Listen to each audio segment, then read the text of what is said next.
The fan favorite, Star Wars The Force Unleashed has arrived on the Nintendo Switch. Thanks to the publisher, I've gotten an early look at the Switch port. How is this release of the classic for the Switch? Is it worth getting? I'll let you know in today's video, so hang on, make sure to subscribe to the channel, and let's dive right in.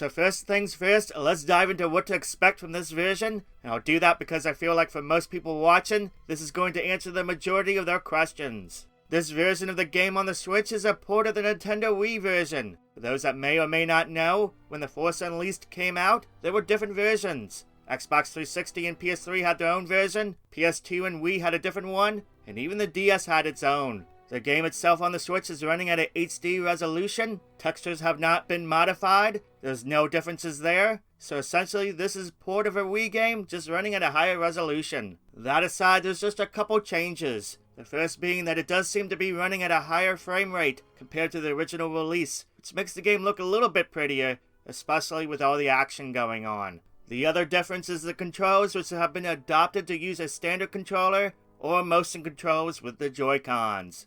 Other than that, that is it. There has been no other changes to the gameplay of the original release. This is as straight as a port as it can be. If you're looking for more, you might be a bit disappointed to hear that. If you're okay with that, then you're in for a fun game.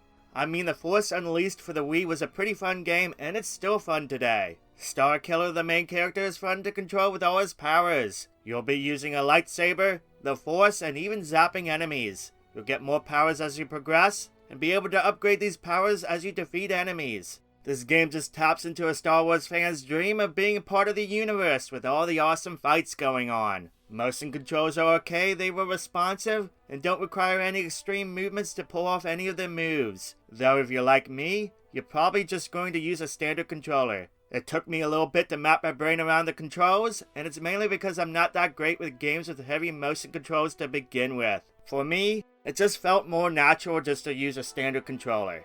All the features from the Wii release are here too, with the dual mode being present. This allows you to play with another friend in local multiplayer against characters you unlock through gameplay. You can play this mode with separate Joy-Cons too, in both standard and motion controls. There's plenty of characters to play around with, and it is pretty fun to fight in these environments, and especially to pick up somebody and send them flying to the abyss. In addition to the characters you unlock in dual mode, you'll be able to discover and unlock a lot of art pieces to view in-game, items to customize your lightsaber, and costumes. Oh, and one more thing, the cheat codes from the Wii release are still present here too, so if you're wanting to use that for whatever reason, just know that the Wii codes all work here and can be accessed from the main menu. You know, for reasons.